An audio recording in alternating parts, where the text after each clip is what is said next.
नमस्कार दर्शक बंधु मु आज यही वीडियो रे आपण मानू कहवाक जाऊँगी चिकेन रोस्ट किपरि प्रस्तुत करा जाए।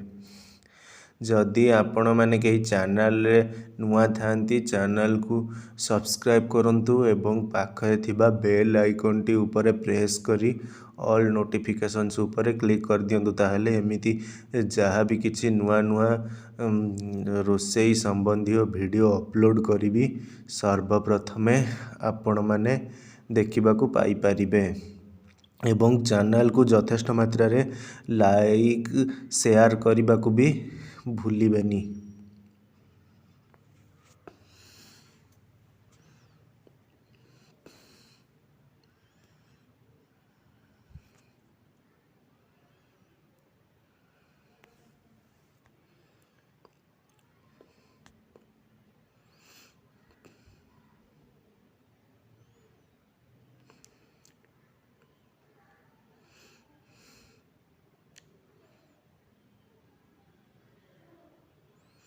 ताहेले चलंतु देखि नबा चिकेन रोस्ट प्रस्तुत करने को हेले कौन कौन सामग्री प्रथमे नेबा को हेबो।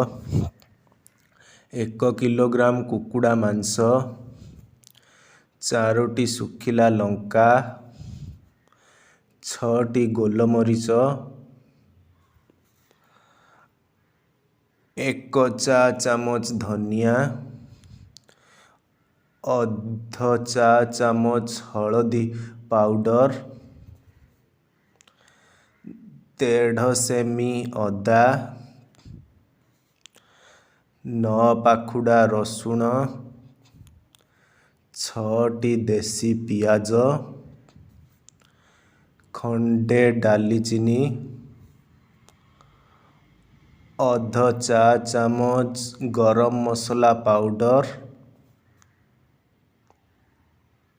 1/4 भाग पान मधुरी, 2टी लवंग, 150 ग्राम आलू, 2टी बड़ पियाज, 1.5 कप तेल,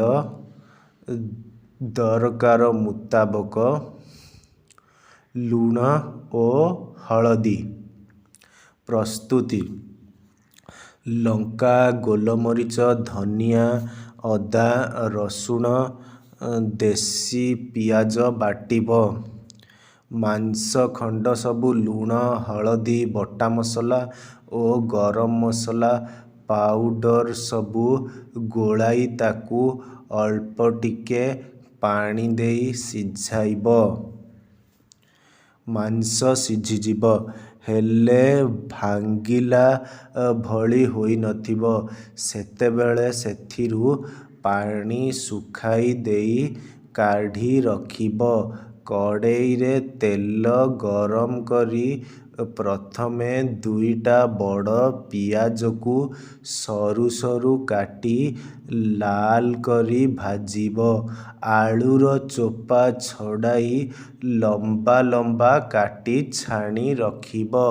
छणा परे बली थिबा तेल रे 2-3 खंड सिझा मांस को भाजी नियो।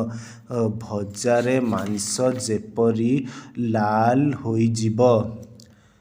मांस भजा उपरे आलू और पियाज भजा छिंची छिंची रख।